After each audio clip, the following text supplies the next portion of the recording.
Pernah nggak sih lu nanya ke diri sendiri kayak siapa sih aku sebenarnya?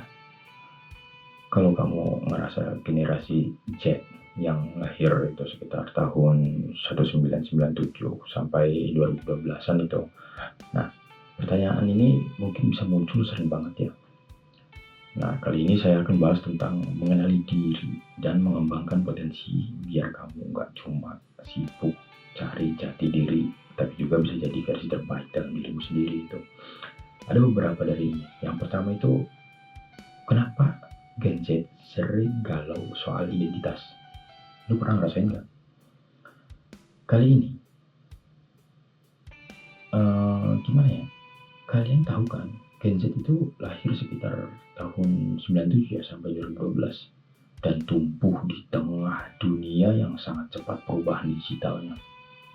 Kayak sekarang itu banyak media sosial, tekanan karir, perubahan sosial, dan lainnya deh. Di tengah kerumitan media sosial, tuntutan akademik lah, dan ekspektasi yang tidak jelas. Nah, pertanyaan ini seringkali mengganjal. Jadi, bagaimana mengenali identitas diri kalian yang unik dan bagaimana potensi luar biasa itu bisa dikembangkan? Jadi, gimana akibatnya? Mereka lebih sering mengalami kebingungan identitas atau yang disebut identity division. Nah, menurut John Tapscott, penulis dari buku Grow Up Digital, How the Next Generation is Replacing the World, atau tumbuh di era digital, bagaimana generasi internet mengubah dunia. Ia menjelaskan tentang karakteristik generasi digital dan bagaimana teknologi mempengaruhi perkembangan mereka. Itu kayak multitasking dan short attention span. Bagaimana lingkungan digital membuat generasi Z terbiasa dengan informasi cepat dan cenderung memiliki rentang perhatian yang lebih pendek. Kayak lu tahu sendiri lah, cuma scroll kayak gitu dong. Seperti kita mengonsumsi TikTok atau video pendek lainnya di media. Ini bisa menjadi tantangan sekaligus peluang dan dalam eksplorasi diri gitu. Namun juga ini beresiko membuat otak kita menjadi cenderung merasa lebih mudah panik juga, dan itu efeknya. Mereka itu terpapar berbagai budaya dan pandangan dunia yang bisa memperkaya tapi juga membingungkan dalam menentukan jati diri. Mau kemana ini?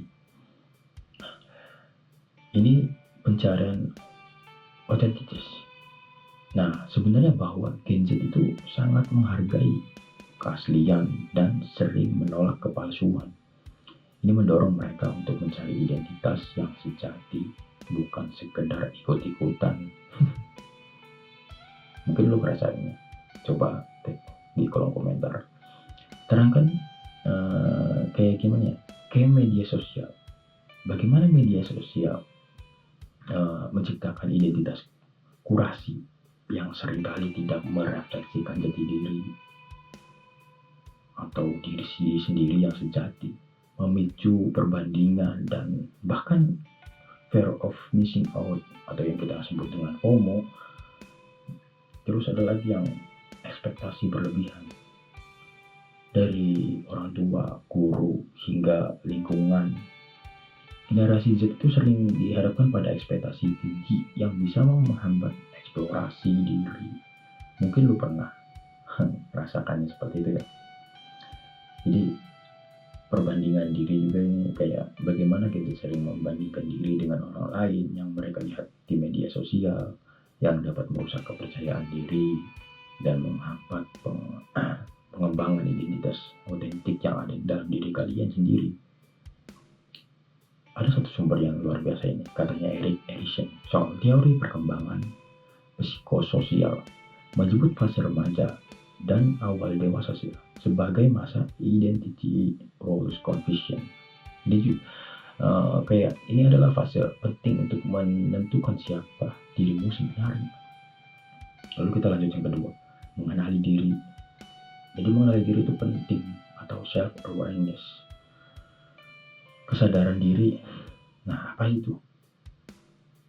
Kayak apa yang sebenarnya aku suka, apa yang nilai yang penting buatmu, apakah kamu merasa paling hidup, apa kamu benar hidup, merasa seperti itu nggak? Kesadaran diri adalah kemampuan untuk memahami emosi, kekuatan, kelemahan, nilai-nilai, dan motivasi diri sendiri. Jadi, mengenali diri adalah fondasi untuk segala hal. Menemukan passion, menemukan tujuan, dan membangun hubungan yang sehat. Katanya Daniel Goleman, ahli psikologi dan penulis buku Emotional Intelligence, ia menyoroti pentingnya kesadaran diri sebagai salah satu pilar kecerdasan emosional yang ada di dalam diri manusia sendiri itu. Nah, ada beberapa cara untuk mengenali diri sendiri. Mungkin kamu bisa catat, kayak cobalah untuk catat hal-hal yang bikin kamu senang, sedih, marah, ataupun lainnya. Yang kedua, tes psikologi yang valid itu, seperti kayak ada MBTI, Big Five, atau yang lainnya yang kamu suka aja, bebas. Atau feedback dari orang terdekat.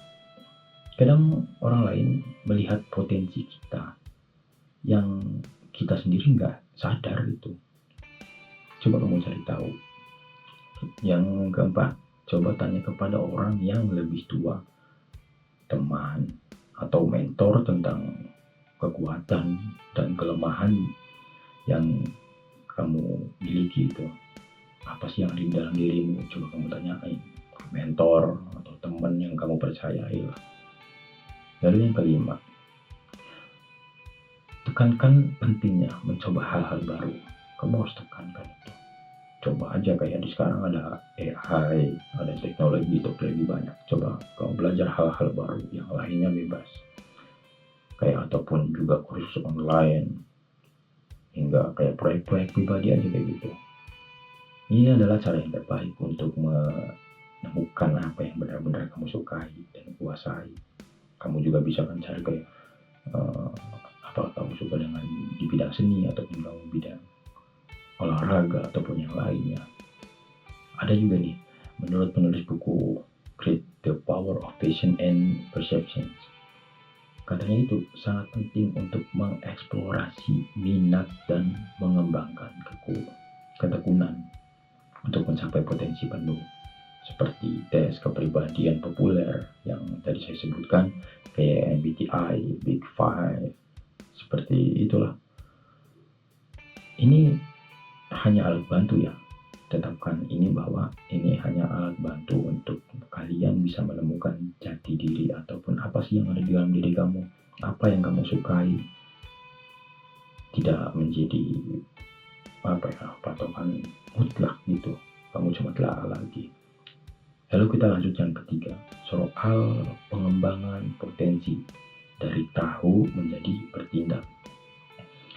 Potensi bukanlah suatu yang statis, melainkan kapasitas untuk berkembang dan mencapai sesuatu yang lebih besar dari diri kita saat ini.